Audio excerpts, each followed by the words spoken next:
Saludamos al doctor Simón Barquera. Él es especialista en obesidad, miembro de la Academia Nacional de Medicina en México. Resulta que, como en Colombia, se presentó el debate de los impuestos a las bebidas azucaradas. Las bebidas azucaradas pusieron el grito en el cielo, como las están poniendo en Colombia en plena reforma tributaria. Y se dedicaron a publicitar que el impuesto no había representado absolutamente nada en términos de salud. Lo que están haciendo en Colombia los señores de las bebidas azucaradas. Pues resulta que, a diferencia de lo que están planteando las embotelladoras en Colombia, hay un estudio publicado en los Estados Unidos, un estudio norteamericano, que demuestra que el impuesto que decretó México a las bebidas azucaradas salvará la vida de mucha gente, pero de mucha gente. Nos atiende el doctor Barquera. Doctor Barquera, buenos días. Buenos días. Doctor Barquera, pues obviamente las bebidas azucaradas no quieren impuestos, pero aquí estamos ante la ciencia. ¿Qué dice el estudio? Bueno, este estudio que hicimos fue una colaboración con la Universidad de California en San Francisco y el Instituto Nacional de Salud Pública en México. Y básicamente lo que hizo es, por un lado, tomar el resultado, la experiencia del impuesto en México, que fue que redujo el consumo. Entonces el consumo se redujo alrededor de un 10% en el país en el primer año de aplicación. Entonces esa reducción de consumo pues se modeló como reducción de calorías consumidas, y entonces se modeló con uno de los mejores sistemas a nivel mundial, que es un sistema que se llama Cardiovascular Disease Policy Model. Es un modelo de investigación cardiovascular. Se modeló cuál sería el beneficio, y lo que encontramos es que en 10 años de mantenerse esta tendencia, se reducirían 190,000 casos de diabetes, 20,000 infartos y accidentes cerebrovasculares y 19,000 muertes en adultos mexicanos solo de 35 a 94 años. Doctor, ¿el aumento del impuesto es efectivo por sí solo? Es decir, ¿las personas en realidad dejan de consumir bebidas azucaradas por un aumento del precio, o esto está acompañado por campañas publicitarias que adviertan el riesgo de tomar estas bebidas en exceso? Bueno, el aumento del impuesto por sí solo es efectivo. Claro, una buena política de salud pública buscaría tener todavía un mayor impacto combinando las estrategias. Entonces, si uno pone el impuesto al refresco acompañado de una campaña educativa para decirle a la población los grandes daños que tienen los refrescos a la salud y el riesgo aumentado que ocasionan de tener diabetes, y además de eso, por ejemplo, se invierte dinero en mejorar el acceso a agua potable y a otras estrategias de hidratación, pues los efectos son todavía mayores. Aquí el estudio solo modeló el efecto de la reducción en el consumo independientemente de las campañas. Una de las inquietudes sería, obviamente estas mediciones se hacen a largo plazo, toma un tiempo, pero ¿usted cree que ya se podría señalar algún beneficio cierto en lo que va de la medida?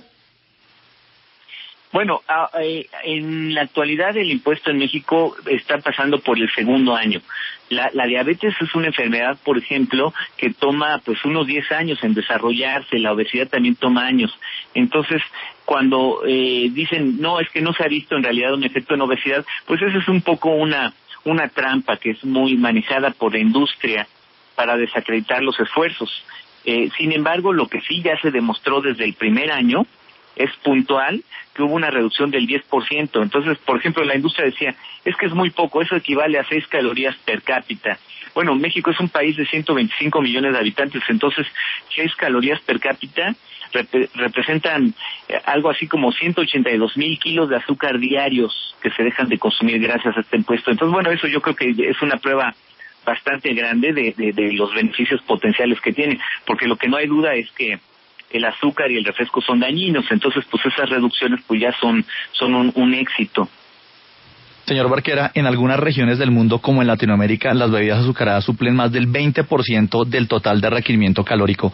¿Qué hacer para reemplazar este tipo de bebidas? Y fuera de las medidas tributarias, ¿qué otras medidas se deben tomar para implementar desde el establecimiento el recambio?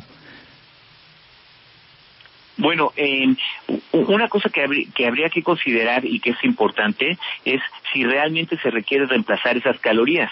En la mayor parte de los países de Latinoamérica ya hay más del 50% de la población con sobrepeso u obesidad.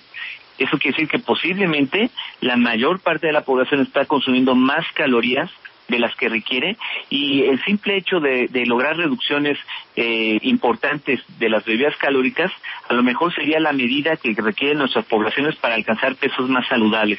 En otras palabras, no necesariamente se requeriría reemplazar estas calorías con otras. Y además el cuerpo tiene mecanismos para saber si hacen falta calorías. Lo deseable es que esas calorías no vengan de bebidas, sino de alimentos.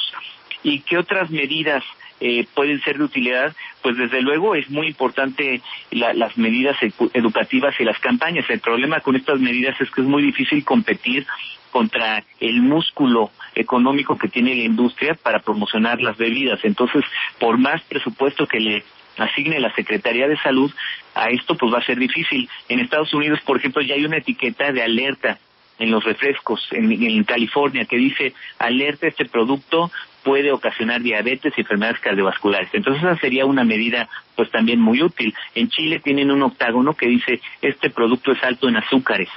Entonces hay otras formas, digamos, regulatorias que permiten que la población tome mejores decisiones de salud.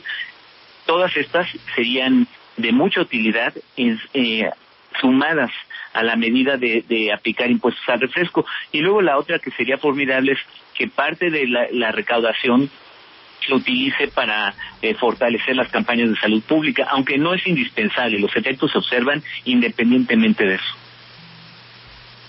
Doctor Barquera, me gustaría insistir justamente en cuanto al tiempo en el que podríamos ver revertida esta estadística preocupante. De hecho, pues este mes México decretó por primera vez una emergencia epidemiológica por esta enfermedad de la diabetes causada por el consumo de azúcar, y particularmente la obesidad infantil preocupa muchísimo también en México. ¿Cuánto tiempo vamos a tener todavía esta estadística?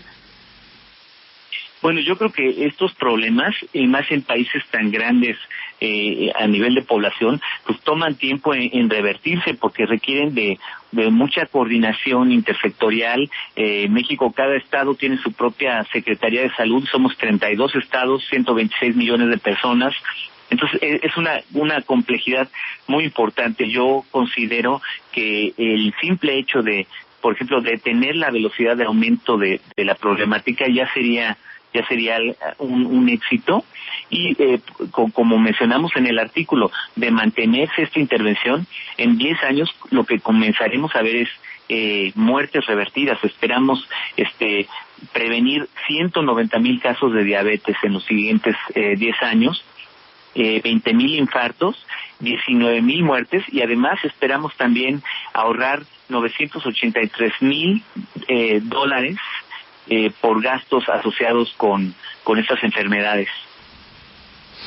Profesor Barquera, me dicen que en Estados Unidos se está utilizando el mecanismo de la consulta popular en elecciones para imponer impuesto a las gaseosas.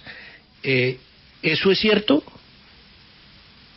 Sí, en Estados Unidos las ciudades tienen votaciones para aprobar medidas independientemente de las medidas federales.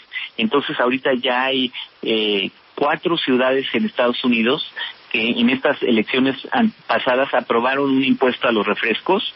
También hay una ciudad que ya lo tenía, que era la ciudad de Berkeley, y tienen también ellos documentado con artículos publicados en revistas de alto prestigio que demuestran que la medida ha tenido un efecto positivo en reducir el consumo. En otras palabras, lo que estamos viendo es que de forma inexorable hay un efecto dominó, donde cada vez surge más evidencia de las bondades de un impuesto al refresco y a las gaseosas, que sin duda se va a empezar a replicar en otras partes del mundo, ojalá y en Latinoamérica, y Colombia pues es uno de los países que va a la vanguardia de estas políticas. Profesor, ¿y se puede calcular más o menos el promedio que están cobrando esas ciudades como impuesto a las gaseosas? ¿De qué magnitudes? Bueno, le llaman en algunos casos penny per ounce, que sería el equivalente a un penique por onza. Así es como lo tienen tipificado ellos, que podría ser posiblemente dependiendo de la ciudad, entre el 10 y el 20%. Creo que en Filadelfia es el 20%, en otras ciudades se ha propuesto el 10%. Lo que los expertos recomiendan como impuesto es el 20%, porque sí asegura uno tener un mayor efecto al 20%. Eso en términos colombianos quiere decir 1.000 pesos por litro. La propuesta que se está estudiando en Colombia es 300 pesos por litro. Ya, si me lo dice como en porcentaje, sería como el 10% o el 20% por litro. Doctor, pues muchísimas gracias por estar con nosotros a esta hora en la W y en la